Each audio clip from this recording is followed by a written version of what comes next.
KSI Logan Paul fight happened, the part 2. And I'm just gonna be giving my thoughts about that just because I've been watching KSI since like 2011, 2012-ish. Like when he was doing FIFA stuff. So, yeah, probably around like when FIFA 12 came out. So yeah, just gains all good here. So yeah, honestly, it was a good fight. Oh, also my backdrop is different. Yeah, I forgot to mention that. That was like the one thing I had to mention. Yeah, so basically I'm just in my girlfriend's closet right now. I'm actually staying in hers for a bit, while we move into a new place. So don't be alarmed, by my change of scenery. But yeah, this was kind of the only place I could film, and it was like really quiet in here and stuff, so I'll probably be doing a few videos over the next couple weeks in here, and then I'll actually have another new setup, in a few weeks, so I'm kind of excited to get that sorted. Anyways, so my thoughts on the fight. Let me just adjust the mic a little bit here. My thoughts on the fight. So I've been watching JJ or KSI for years, from FIFA. Then, with his whole time with the Sidemen, he's obviously still in the Sidemen. And then when he started getting into music and rapping, and now he's a boxer, which is like crazy, like a professionally certified, legitimate boxer. Granted, he hasn't fought anyone who's a legitimate like, obviously it's still 2 YouTubers fighting because that's what they got famous from, but the fact that they went out of their way to get the certification for fighting is literally insane. But yeah, so I've been watching him for a while, and I watched the Joe Weller fight. Obviously KSI kind of had no problems there, like wasn't even a close call. And then after that fight, he called out. He was like, Jake Paul, Logan Paul, any of the balls. I think that's kind of memed now. And then obviously after like some complications, finally Logan Paul agreed to fight him. And they fought in Manchester Arena in the UK on, I think it was like August 25th or something of 2018. And if you guys don't know, I'm sure you know if you watch the second fight, that in the first fight they drew. And that was in KSI's backyard. That was in the UK. So this part 2 was in LA.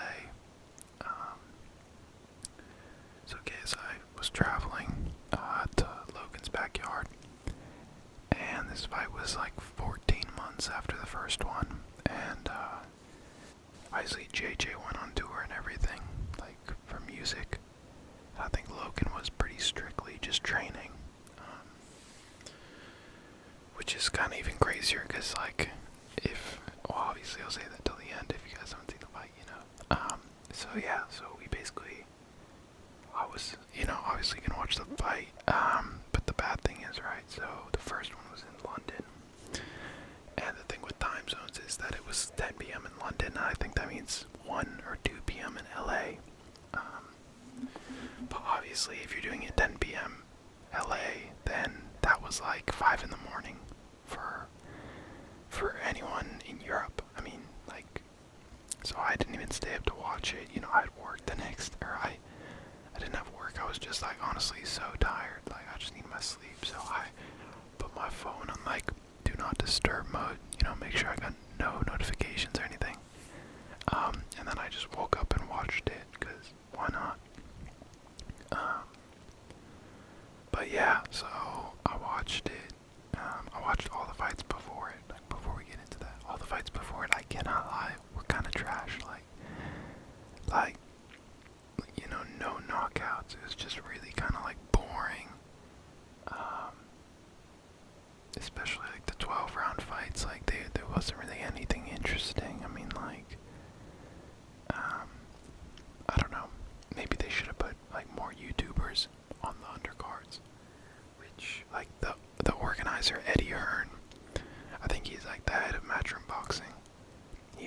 like, oh yeah, we want them to be like, we want to introduce all the people that like YouTubers, like we want to introduce them to like professional fighting and like real boxers. But like, I don't know, man. It's like, I would have liked to see like Jake Paul or any Sung Gib or like anyone else from YouTube, because like it was really just them two, Logan Paul and KSI. So yeah, on to the actual fight. If you didn't know, if you somehow don't know the result but you're watching this video, KSI did end up taking the W in LA, which is pretty crazy, in the Staples Center. And I think it was 2 judges in favor of KSI and 1 in favor of Logan. So, split decision. But, you know, a win is a win. And yeah, honestly, like, so basically kind of recap of the fight. So basically KSI kind of like came out a lot stronger, because I think in the first fight he came out like pretty defensive. So him and Logan almost swapped roles and everything in this fight. But yeah, I mean, he came out. He was going to him for the first, second, third round. And then I think he started to get tired.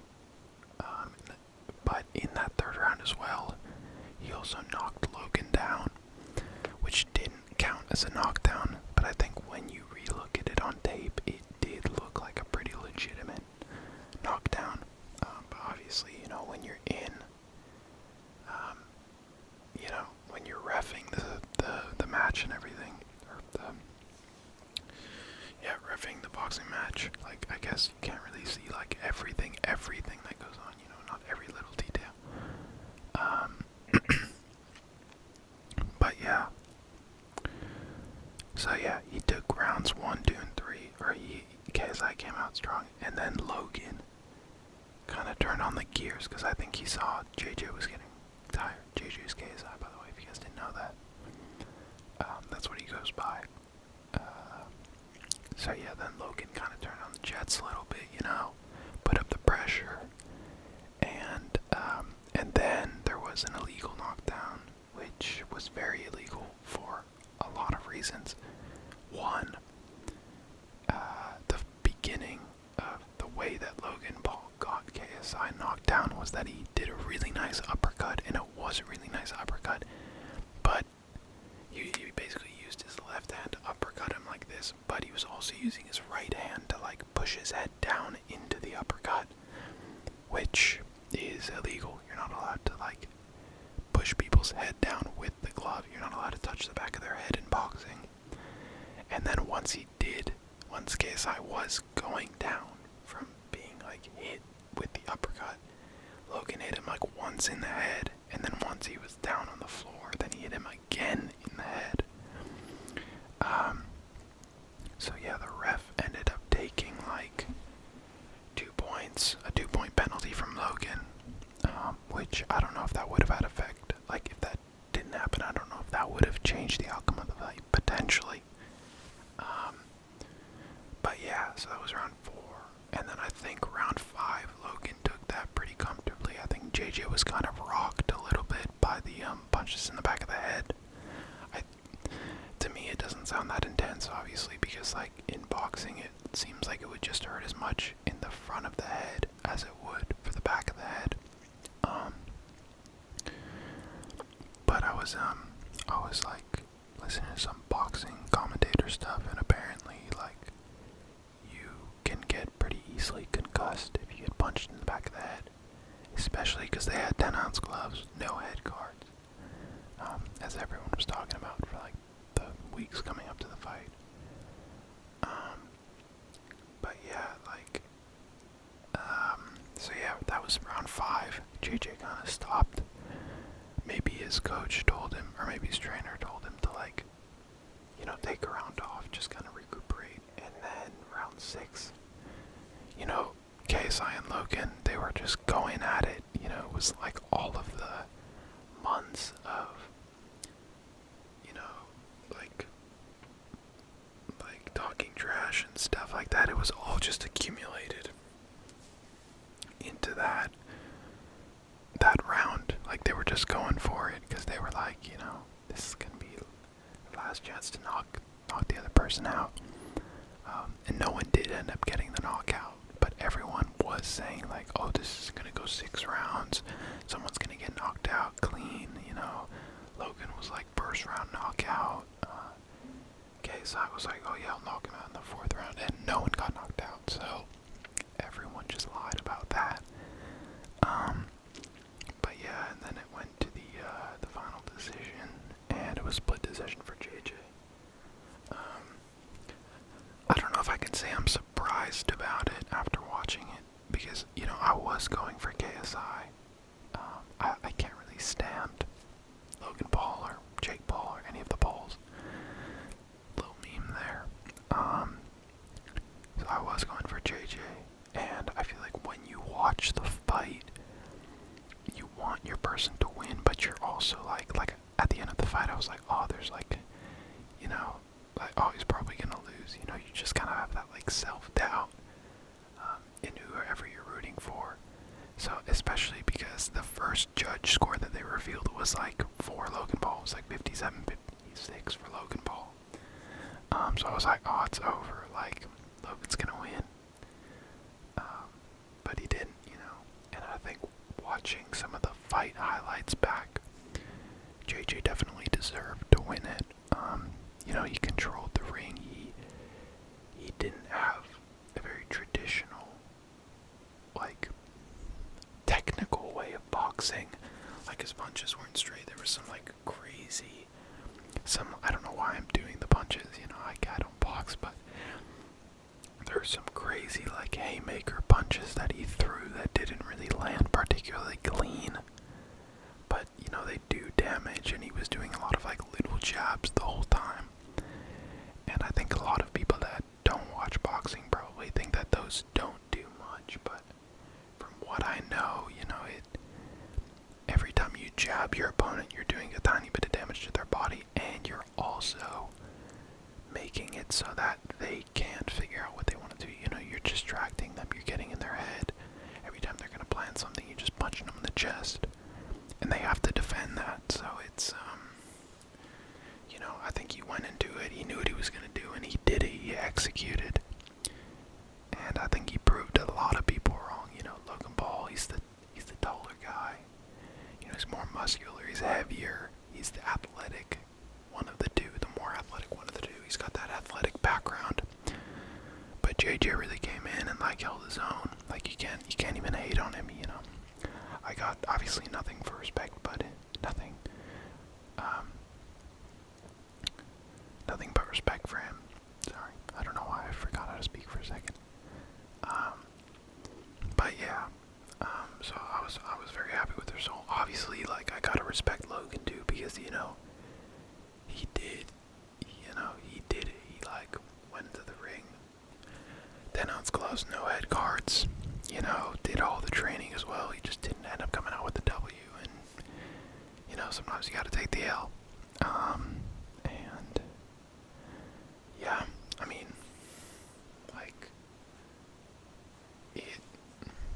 obviously there's not gonna be a trilogy because JJ doesn't want to, and honestly I don't blame him. Like, people are kind of done with the whole KSI Logan Paul. I think people would be happy if he fought someone else, or if Logan fought someone else, but like, I don't know, it's like, you went to London, you died, you went to LA, KSI beat you. Like, do we really have to do another one? Like, where are we even gonna do it? Like, back in England? And like, what if Logan wins? Then the whole thing is just tied up. Like, Logan has one win, KSI has one win, and then there's a draw, and then there has to be a 4th one. Like, it just seems a bit, yeah, I don't know. I don't want a trilogy personally. I don't really care that much. Obviously, if there is one, I would watch it, because like, why not? But yeah, I mean, what they did was pretty amazing. Just like pioneering the whole idea of YouTube boxing, or like YouTubers being that big on an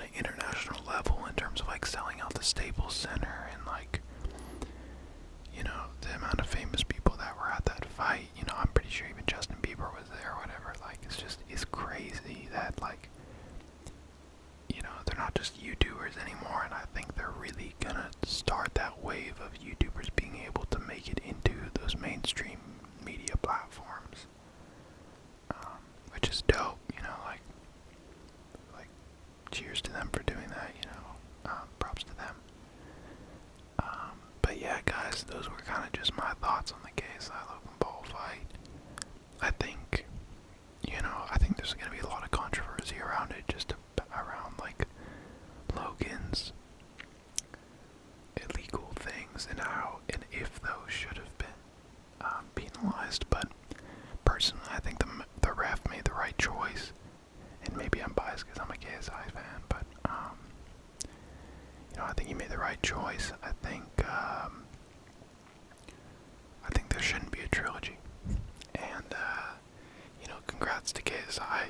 He deserves it. You know, like, going against what everyone said. You know, and going against everyone you know, being the underdog. You know, he was the underdog in the fight, just because Logan's so much bigger and so much more athletic. No offense to him, obviously he, you know, trained hard and worked for it, but he really did show, I think, on that night that boxing is really a mental game. You know, you really just have to be there in the moment. You know, you can't doubt yourself. You can't get, like, trapped in your head or anything. So yeah, those were kind of just my general thoughts. If you guys have any thoughts about it, leave it in the comments. You know, don't forget to like this video, subscribe to the channel. You know, we're trying to reach 100 subscribers by the end of 2019, and at this point, like, I don't want to jinx it or anything.